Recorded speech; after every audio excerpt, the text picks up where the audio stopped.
क्या आपने कभी सोचा है कि एक ही पेड़ पर 4 तरह के आम कैसे लग सकते हैं? क्या आपने कभी सोचा है कि जो बैंगन का पौधा पहले कीड़ों और बीमारियों से मर जाता था, वही बैंगन अब जंगली बैंगन की जड़ों पर लगकर 2 गुना उत्पादन कैसे दे रहा है?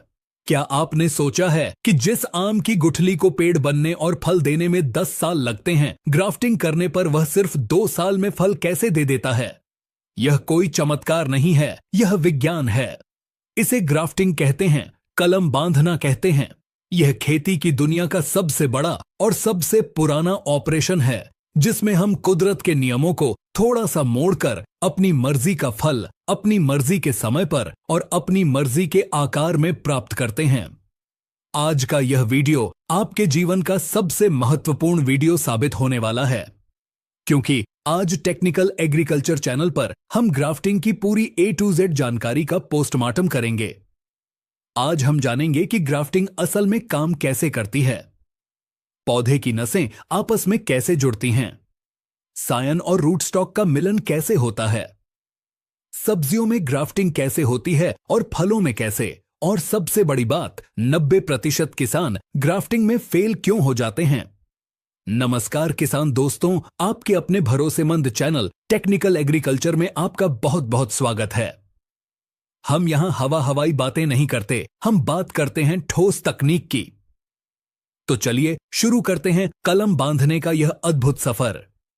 सबसे पहले हमें यह समझना होगा कि ग्राफ्टिंग आखिर है क्या। साधारण भाषा में कहें तो ग्राफ्टिंग 2 अलग अलग पौधों के हिस्सों को जोड़कर एक नया पौधा बनाने की कला है। यह बिल्कुल वैसा ही है जैसे किसी इंसान का अंग प्रत्यारोपण या ऑर्गन ट्रांसप्लांट होता है। इसमें 2 मुख्य खिलाड़ी होते हैं। पहला खिलाड़ी है रूट स्टॉक। इसे हम मूलवृंत कहते हैं। यह वह पौधा है जिसकी जड़ें जमीन में होती हैं। यह पौधे का पैर है। इसका काम है जमीन से पानी और खाद खींचना और बीमारियों से लड़ना। यह अक्सर देसी या जंगली पौधा होता है, क्योंकि जंगली पौधों की जड़ें बहुत मजबूत होती हैं। दूसरा खिलाड़ी है सायन। इसे हम कलम कहते हैं। यह वह टहनी है जिसे हम ऊपर से जोड़ते हैं। यह पौधे का दिमाग और चेहरा है। आप जैसा फल चाहते हैं, दशहरी, लंगड़ा या विदेशी सेब, वह गुण इसी सायन में होता है।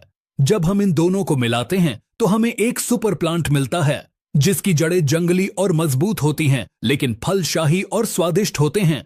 अब सवाल आता है कि यह जुड़ते कैसे हैं? क्या फेविकोल से जुड़ते हैं? जी नहीं, यहां काम आता है कैम्बियम लेयर का विज्ञान। किसान भाइयों, यह शब्द रट लीजिए, कैम्बियम। यही ग्राफ्टिंग की आत्मा है। जब आप किसी टहनी की छाल को हल्का सा खुरचते हैं तो छाल और लकड़ी के बीच में एक बहुत ही पतली, हरी और चिपचिपी परत दिखाई देती है। यही कैम्बियम है। यह पौधे की वह नस है जिससे होकर भोजन और पानी ऊपर नीचे जाता है। ग्राफ्टिंग का पूरा खेल बस इतना है कि हमें रूट स्टॉक की कैम्बियम को सायन की कैम्बियम से बिल्कुल सटीक मिलाना होता है। अगर यह नस से नस मिल गई तो पौधा जुड़ जाएगा। अगर इसमें बाल बराबर भी गैप रह गया या हवा घुस गई तो ग्राफ्टिंग फेल हो जाएगी। अब बात करते हैं कि ग्राफ्टिंग की जरूरत क्यों पड़ी। हम बीज से पेड़ क्यों नहीं उगाते? इसके 3 बड़े वैज्ञानिक कारण हैं। पहला कारण है समय। अगर आप बीज से आम, सेब या संतरा उगाएंगे तो उसे जुवेनाइल फेज यानी बचपन से गुजरना पड़ता है। उसे फल देने में 8 से 10 साल लग सकते हैं। लेकिन अगर आप एक पुराने फल देने वाले पेड़ की टहनी सायन लेकर ग्राफ्टिंग करते हैं तो वह टहनी मैच्योर यानी वयस्क होती है। उसे पता है कि फल कैसे देना है। इसलिए ग्राफ्टिंग वाला पौधा 2 से 3 साल में ही फल देना शुरू कर देता है। दूसरा कारण है शुद्धता। बीज का कोई भरोसा नहीं होता। अगर आप दशहरी आम की गुठली बोएंगे तो जरूरी नहीं कि उससे उगने वाला पेड़ दशहरी जैसा ही मीठा हो। उसमें परागण यानी क्रॉस पॉलिनेशन के कारण गुण बदल जाते हैं। लेकिन ग्राफ्टिंग में हम उसी पेड़ की टहनी लेते हैं जो हमें पसंद है, इसलिए उसका फल 100% वैसा ही होता है। इसे हम ट्रू टू टाइप कहते हैं। तीसरा और सबसे बड़ा कारण है बीमारियां। आजकल टमाटर, बैंगन और मिर्च में जड़ की बीमारियां जैसे विल्ट और निमाटोड बहुत आती हैं। हाइब्रिड किस्में कमजोर होती हैं और मर जाती हैं। लेकिन जंगली बैंगन या जंगली टमाटर की जड़ों में इतनी ताकत होती है कि उन्हें ये बीमारियां छू भी नहीं सकती। इसलिए हम जड़ जंगली रखते हैं और ऊपर हाइब्रिड किस्म लगा देते हैं। चलिए अब जानते हैं ग्राफ्टिंग करने के लिए आपको किन औजारों की जरूरत पड़ेगी। आपको कोई महंगी मशीन नहीं चाहिए।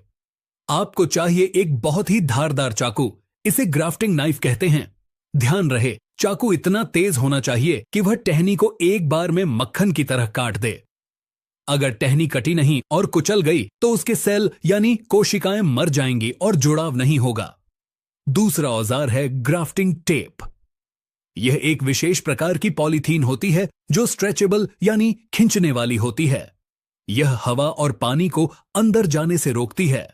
अगर आपके पास ग्राफ्टिंग टेप नहीं है तो आप 0.5 माइक्रोन वाली साधारण पॉलीथीन की पट्टियां भी काट सकते हैं।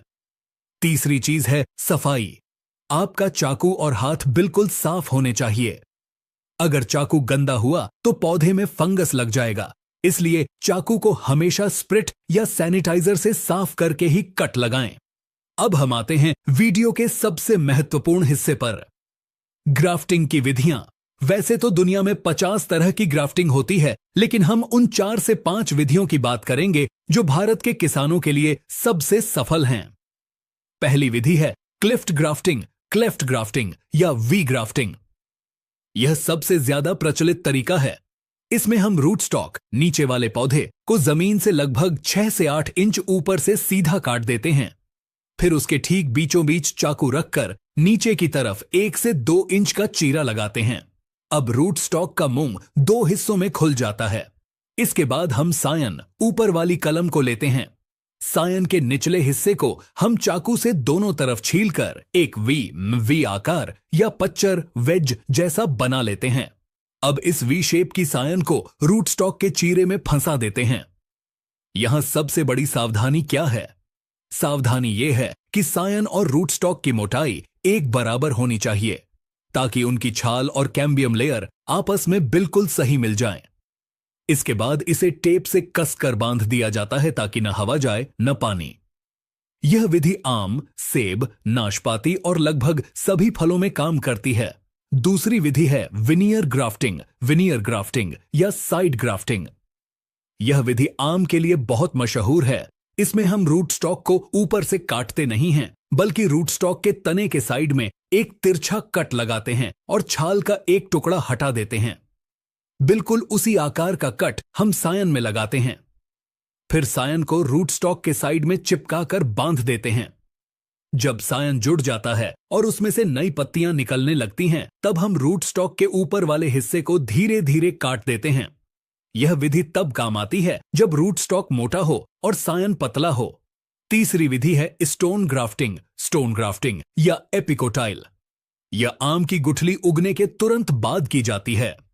जब गुठली से पौधा निकलता है और वह सिर्फ 10 से 15 दिन का होता है, उसका तना तांबे के रंग का होता है, तभी उस पर क्लिफ्ट ग्राफ्टिंग कर दी जाती है।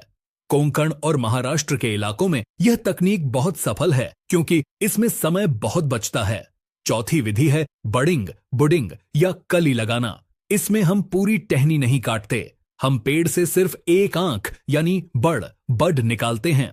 रूट स्टॉक के तने पर हम चाकू से टी आकार का चीरा लगाते हैं और उसकी छाल को थोड़ा सा खोलते हैं। उस खुली हुई जगह में हम उस बड़ या आंख को फंसा देते हैं और टेप से बांध देते हैं, सिर्फ आंख को खुला छोड़ते हैं। गुलाब और बेर में यही तरीका अपनाया जाता है। यह बहुत ही नाजुक काम है, लेकिन इसमें सफलता की दर बहुत ऊंची है। पांचवी और सबसे सुरक्षित विधि है अप्रोच ग्राफ्टिंग या भेंट कलम। इसमें हम सायन को उसके मातृ पौधे मदर प्लांट से अलग नहीं करते। हम गमले में लगे हुए रूट स्टॉक को बड़े पेड़ की टहनी के पास ले जाते हैं। दोनों के तनों को थोड़ा थोड़ा छीलते हैं और आपस में जोड़कर बांध देते हैं। इस विधि में सायन को भोजन अपनी मां बड़े पेड़ से मिलता रहता है और पानी रूट स्टॉक से। जब ये दोनों पूरी तरह जुड़ जाते हैं, लगभग 2 से 3 महीने में, तब सायन को मातृ पौधे से काट दिया जाता है। इसमें फेल होने का चांस 0 होता है क्योंकि सायन कभी भूखा नहीं मरता।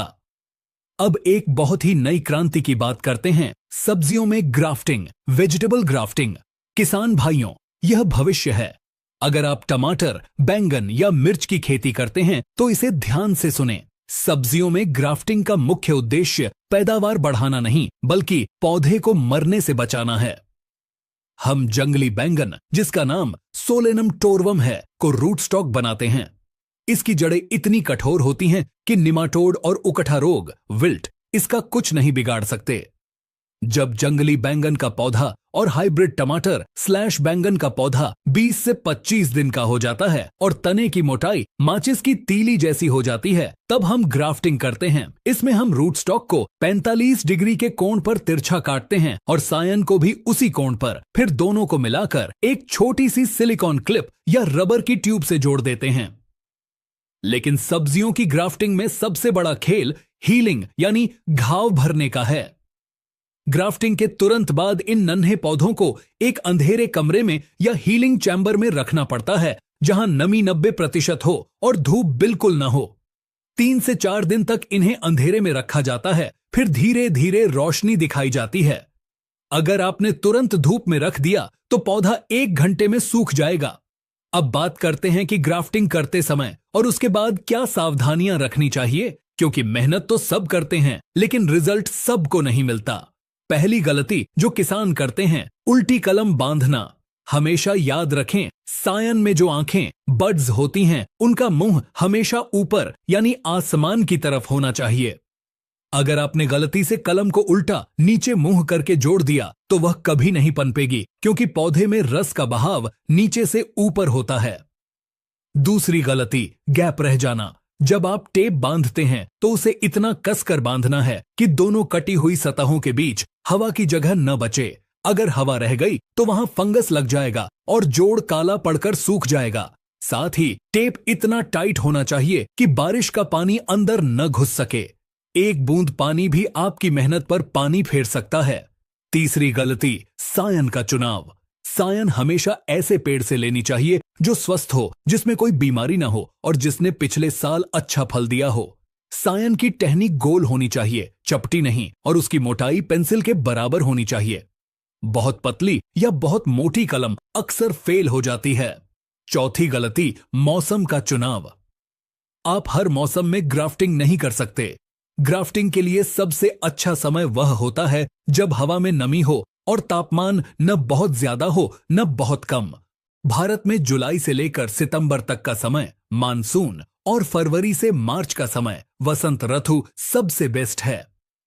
मई जून की भीषण गर्मी में या दिसंबर की कड़कड़ाती ठंड में ग्राफ्टिंग करने से बचें, क्योंकि उस समय पौधे का रस एसएफ फ्लो धीमा होता है। पांचवी गलती, ग्राफ्टिंग के बाद की देखभाल। कलम बांधने के बाद काम खत्म नहीं होता, शुरू होता है। जब तक कलम जुड़ न जाए पौधे को सीधी और तेज धूप से बचाना चाहिए। दूसरी बात, रूट स्टॉक, नीचे वाले हिस्से से अक्सर नई नई टहनियां निकलती रहती हैं। इन्हें वाटर शूट कहते हैं। किसान भाई इन्हें बढ़ने देते हैं। यह सबसे बड़ी गलती है। रूट स्टॉक की अपनी टहनियां सारी ताकत खींच लेती हैं और ऊपर बंधी हुई सायन भूखी मर जाती है। इसलिए जोड़ के नीचे से जो भी फुटाव निकले उसे हर दूसरे तीसरे दिन तोड़ते रहें। सारी ताकत सिर्फ ऊपर वाली कलम को मिलनी चाहिए। ग्राफ्टिंग सफल हुई या नहीं, यह कैसे पता चलेगा? ग्राफ्टिंग करने के 15 से 20 दिन बाद अगर सायन हरी है और उसमें से छोटी छोटी कोपलें फूटने लगी हैं, तो समझो ऑन ऑपरेशन सफल हो गया। लेकिन जल्दबाजी न करें। टेप को तुरंत न खोलें। कम से कम 2 से 3 महीने तक टेप को लगा रहने दें, ताकि जोड़ पूरी तरह मजबूत हो जाए। जब तना मोटा होने लगे और टेप तने में ढंसने लगे, तभी उसे ब्लेड से हल्का सा काट कर हटाना चाहिए। तो दोस्तों, यह था ग्राफ्टिंग का पूरा विज्ञान। ग्राफ्टिंग सिर्फ एक तकनीक नहीं है, यह एक कला है। यह आपको ताकत देती है कि आप एक ही पेड़ पर आम, अमरूद और नींबू तो नहीं, लेकिन एक ही परिवार के अलग अलग फल जरूर उगा सकें। आप जंगली बेर की झाड़ियों को कश्मीरी एप्पल बेर में बदल सकते हैं। आप देसी आम के पुराने पेड़ को, जो सिर्फ छाया देता है, उसे काटकर उस पर दशहरी और आम्रपाली की कलम बांधकर अगले साल ही फल ले सकते हैं। इसे टॉप वर्किंग कहते हैं।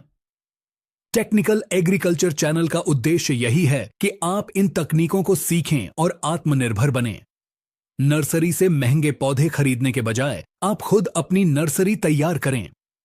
अगर आप पहली बार ग्राफ्टिंग कर रहे हैं तो हो सकता है कि आपकी पहली 10 कलम में से 5 फेल हो जाएं। लेकिन घबराना नहीं है, अभ्यास से ही महारत आती है। चाकू की धार तेज रखें, हाथ साफ रखें और कैम्बियम से कैम्बियम मिलाते रहें।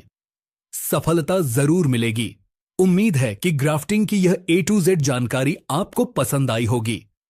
हमने कोशिश की है कि हर बारीक से बारीक पहलू को आसान शब्दों में आपके सामने रखें। अगर आपके मन में अभी भी कोई सवाल है कि किस फसल में कौन सी ग्राफ्टिंग करें या कौन सा टेप इस्तेमाल करें, तो नीचे कमेंट बॉक्स में जरूर लिखें। हम आपकी मदद के लिए हमेशा तैयार हैं। अगर यह वीडियो आपको ज्ञानवर्धक लगा तो इसे लाइक करें और अपने साथी किसान भाइयों के साथ व्हाट्सएप पर शेयर जरूर करें। अच्छी जानकारी बांटने से खेती सुधरेगी और किसान समृद्ध होगा।